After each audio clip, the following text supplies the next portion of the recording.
Hey, so I want to show you guys this chart that I created when I was learning guitar. I made this chart for myself and I found it to be a game changer.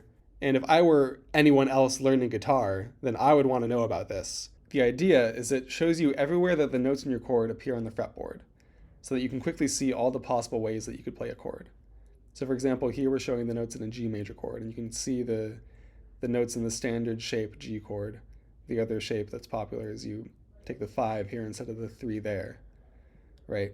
And here's the G major bar chord in the E shape. Now, when I originally made this chart, I made it on paper, and I didn't have the computer to quickly change the chord or the root note, so I had to put every note on there and it looked like this. And this is usable. Like, you can still see the G major chord in there, but it's much more visually confusing and it's hard to pick out the notes that you need.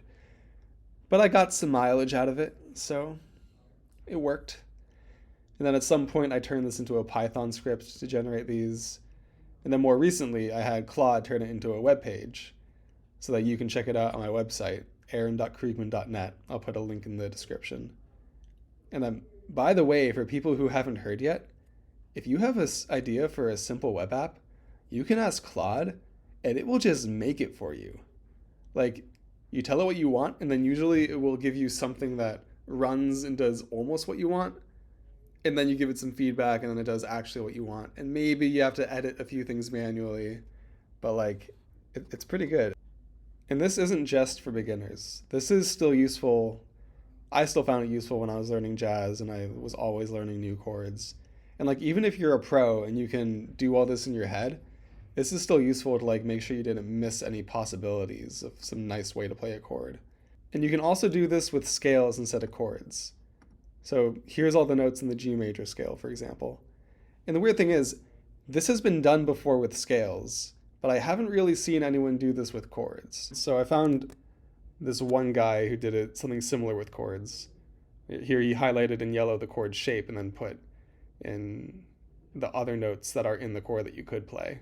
But for chords, they only seem to show you the chord shape that you would play. They don't show you all the notes so that you can find your own shapes. And I put some secondary controls below the chart. So if you want a different collection of notes, you can input the notes here. Each number is the number of semitones from the root to that note. So 11 here represents the major seventh, the 0 represents the root, etc. And you can also choose a different tuning. Here's the G major chord on a ukulele. There's the standard G major shape.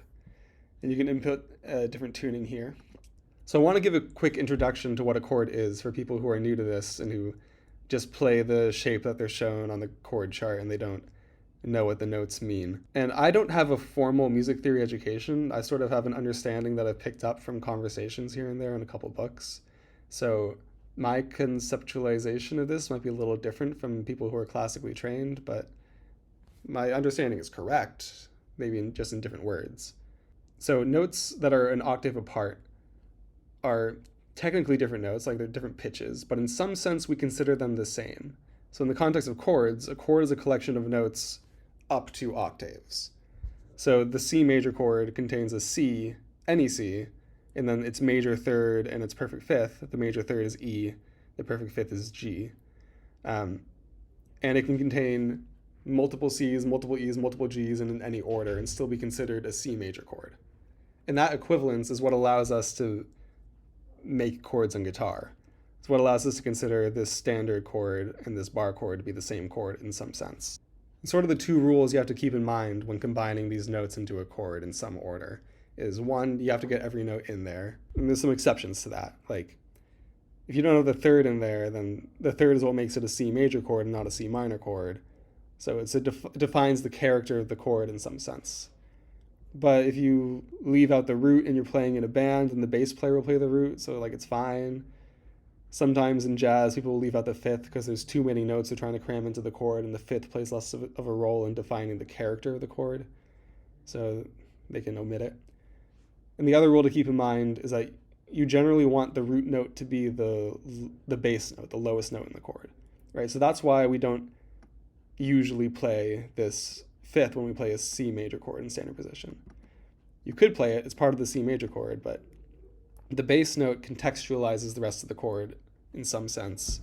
And for some reason, having the root note be the bass note is the right move in the general case. Again, there's exceptions. There are some songs where you explicitly want a different root in the bass. For example, if your chord progression goes C major, G major, A minor, there's C, there's G, and there's A. But this note is also in G, so if you instead go C, B, A, then you get this nice walking effect. Da, da, da. So in a song like that, you might play G over B, where you just play these 5 strings and leave out the root note. And another exception is if you're playing in a band and you have a bass player, whatever note the bass player is playing is going to be the lowest note in the chord. So it doesn't matter what note you put at the bottom, because they're going to establish the bass note for you. So yeah, I made this chart for myself, and I found it to be a game changer. And if I were anyone else learning guitar, then I would want to know about this. So here I am getting the word out so that you can use this too. I've made some other music tools. I made an ear trainer for precise relative pitch that I also found to be game changing. So I might make another video about that at some point. I'm also thinking about maybe doing some music theory explainer videos. My music theory education is very scattered, and my understanding of music is a little idiosyncratic, but completely correct. And people might want to hear that, so maybe I'll make some videos about that at some point. And yeah, I hope someone benefits from this. Hope you guys enjoyed.